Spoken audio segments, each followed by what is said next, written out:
Mary didn't answer. The woman's scream cut the air between them. I could feel my jaw tighten just watching that. Cold wind slid past. Mary's fingers touched steel, lowering it with care. The deputies didn't move. The game had already begun. Her eyes drifted, not to the shouting mouth, but to the sign half in shadow. A knuckle flexed. The army crest caught the light, just enough. The finger near her cheek trembled. Mary counted. 1, 2. Somewhere, a line had been crossed, and she was the one holding the map back. Mary spoke little, remembered long, struck on time. She had worn that habit like a second uniform.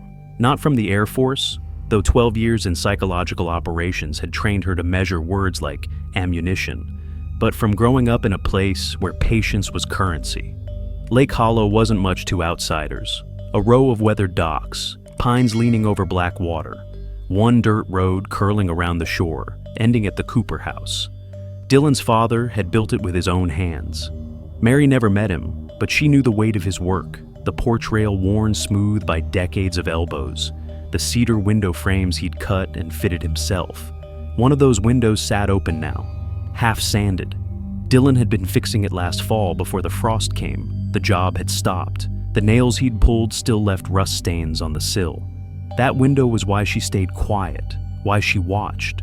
Kimberly Harrison, though Mary hadn't used her name aloud yet, didn't see any of it. All she saw was an easy target. A woman new to the neighborhood, alone most days. Not the type to stand in a meeting and challenge the HOA president. Mary let her believe it. The first letter came in spring. Improper lawn maintenance, then a complaint about unauthorized modifications to the porch. Dylan's tools left out for 2 days. By summer, Kimberly was sending formal warnings. Mary folded each one, slipped it into a black notebook, and kept her voice steady when neighbors asked how she was settling in. Today's paper would join the others. She had folded it already, crease sharp, ink still smelling faintly of toner. It slid into the pocket inside the cover, beside the photograph of Dylan's father standing on that same porch, 50 pounds younger and holding a fishing rod. Mary looked past the woman's shouting mouth, past the jabbing finger. Her voice, when it came, was low, just above the wind. "Read the badge." The deputies didn't move. The woman's voice cracked.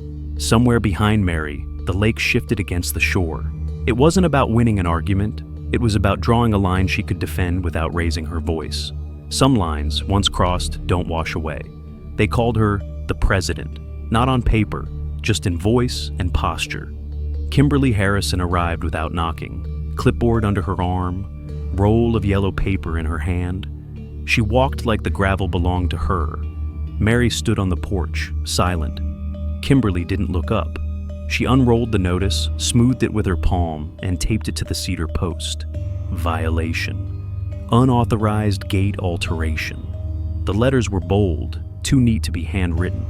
Then came the metallic click, Kimberly kneeling, fitting a cheap brass lock to the temporary gate at the end of the drive. No explanation, no request, just a key that would not fit Mary's hand.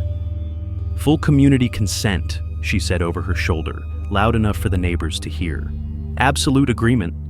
Across the road, a man with a mower stopped mid-line. His gaze flicked to Mary, then away. The hum of the blade died. Mary's eyes didn't follow Kimberly's movements. They shifted past her, to the rear bumper of the house across the street. The reflection in the backup camera, tiny, grainy, caught the whole thing. Kimberly stepped back, admired her work like a painter. The lock gleamed in the sun. She signed the bottom of the notice with a sharp, decisive flick, then slapped the pen against the clipboard. "Don't make me escalate this," she said. A smile that wasn't a smile. Mary didn't answer. Her hand slipped into her jacket, phone already open to the camera roll. 2 still shots, one of the lock going on, one of the notice, date, time, exact wording, absolute agreement. Kimberly turned, already calling to another neighbor about community standards. The mower started again. The man cut a straight line, eyes fixed on the grass. Mary stayed on the porch, thumb resting on the screen, saving the images to a folder marked in black. HOA, ongoing, bait set. The deputies hadn't seen enough to step in, not yet. But Mary wasn't aiming for now. She was aiming for the day Kimberly swore under oath that the gate was never touched without permission.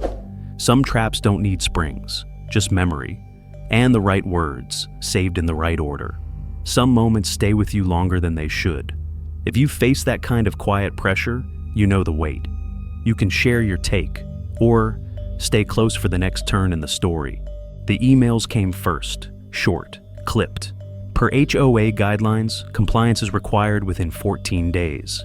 Then a rope across the side gate, orange plastic, flapping in the wind. By Thursday, the bylaws in the community folder had changed. Small edits, dates adjusted, footnotes gone. Mary read every line, twice. She sent one reply, 8 words, no greeting. Can you cite the procedural section for this? No argument, no tone. Just a hook slid quietly into the water. Across the street, a man mowing his lawn slowed. The mower's hum dropped.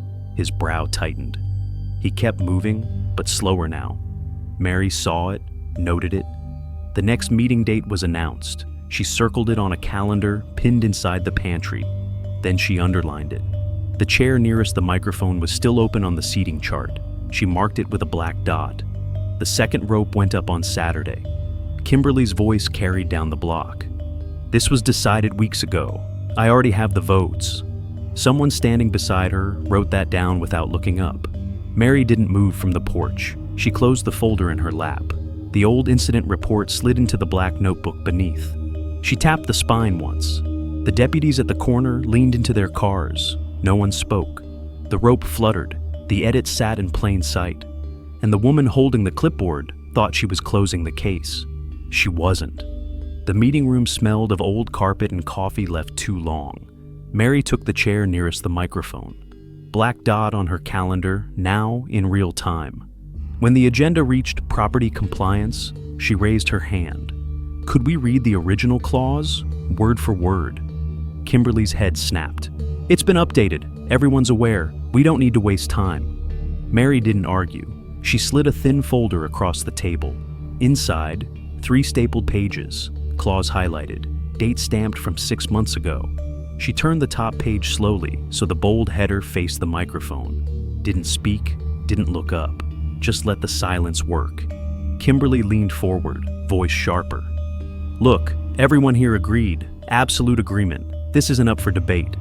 From the second row, the man with the mower cleared his throat. I didn't vote on that. Chairs shifted, the air tightened. A single chair leg scraped the floor, sharp, sudden. Mary's gaze didn't leave the page. She could see the deputies in the doorway. One met her eyes. She gave the smallest nod. Kimberly's hand landed on the table. I'm the president here. My word is the standard. Mary finally looked up. Her voice was calm even. Your signature is right there. She tapped the date. The microphone caught the sound. The man in the second row crossed his arms. Another neighbor lowered her phone, recording already rolling. Kimberly's smile thinned. That was before. Mary closed the folder, stood, left it on the table like a gift no one wanted to claim. No more words, just the sound of paper settling. And in that pause, the room heard it. The first crack in her authority. The letter came out of a manila folder. Kimberly read it loud, voice climbing. Failure to comply, penalties assessed, removal of unauthorized fixtures. Heads in the room nodded, a few muttered agreement. Mary waited until the last word hung in the air. Then she stood. My name is Lieutenant Colonel Mary Vasquez Cooper, United States Army. The room stilled. Even the humming fluorescent lights felt louder. She set a second folder on the table. This, she tapped the cover, is the Service Members Civil Relief Act. Federal law. Kimberly opened her mouth. Mary kept talking. It limits what an HOA can do to active duty or retired military property owners. You, her gaze didn't waver, have exceeded that authority, and you've altered records to do it. The man in the second row leaned forward. Is that true? Kimberly's hand twitched on the lectern. I run this neighborhood. I decide. Mary cut in. You just said that into a microphone. That's on record. Thank you. Someone near the back stifled a laugh. Another neighbor whispered, She's done. Mary stepped aside, revealing the deputies by the door. Section 535, wrongful interference with property rights, federal jurisdiction. Kimberly tried to speak again, but the taller deputy moved in. "Ma'am, we need you to come with us." The clipboard hit the table with a flat crack. The silent Justice Stories sign outside glowed in the half-light through the blinds, half in shadow, half lit. Mary didn't smile. She just counted under her breath. 1, 2, 3. The handcuffs clicked on the third. No more nods from the crowd now. Only eyes following Kimberly out the door. The crowd had thinned before sunset. Mary stepped off the porch without a word. The yellow rope still hung across the gate. She unhooked it, coiled it twice, and laid it on the grass. The number plate for the house was leaning against the step. She set it back on its screws, pressing until the metal settled. No one watched now, or maybe they did, behind curtains. She crossed the yard, paused at the side window Dylan had half fixed in the spring. The frame still held that slight warp. She pressed her thumb to the edge, turned the screw once, then again. The wood aligned. Far down the road, a dog barked. Once, twice, then silence. Mary's breath left in a single, steady exhale. She didn't look toward the HOA office. She didn't look at the empty street. Inside, the last light angled through the blinds, splitting the wall into gold and shadow. She checked the latch. It clicked shut. Then she stood still, one hand resting on the sill, eyes on nothing in particular. The air had that quiet after a storm, when everything smells cleaner but the ground is still wet. She turned away, the house behind her locked, the sign outside steady in its place. No victory speech, no warning. Just the shape of a life returned to where it was meant to be. And in that stillness, it was clear. This had been decided long before today. The house kept its silence. Even the boards seemed to breathe easier. On the porch rail, the rope left a faint line of dust. She brushed it once. It floated away. The number plate caught the last light, a dull glow on worn metal. No shine, but steady. Some things survive, not because they are strong, but because someone stands where they belong. A low wind moved through the trees by the lake. It carried the smell of pine, old summers, quiet evenings when nothing needed defending. The window latch stayed firm beneath her hand, that tiny click. It said more than any verdict. Somewhere, a screen door closed, then another. Neighbors returning to their own lives.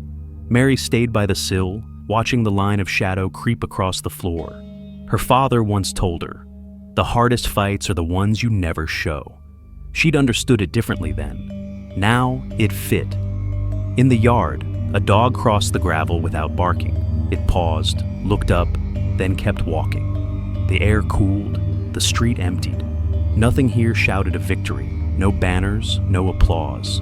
But the fence was straight. The locks were sure. The name on the house had not moved. Sometimes that is enough. Sometimes that is everything. There are storms you meet head on.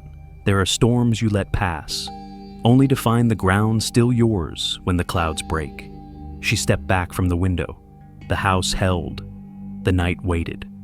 There are things that do not need to be fought for, as long as one can keep reason and composure.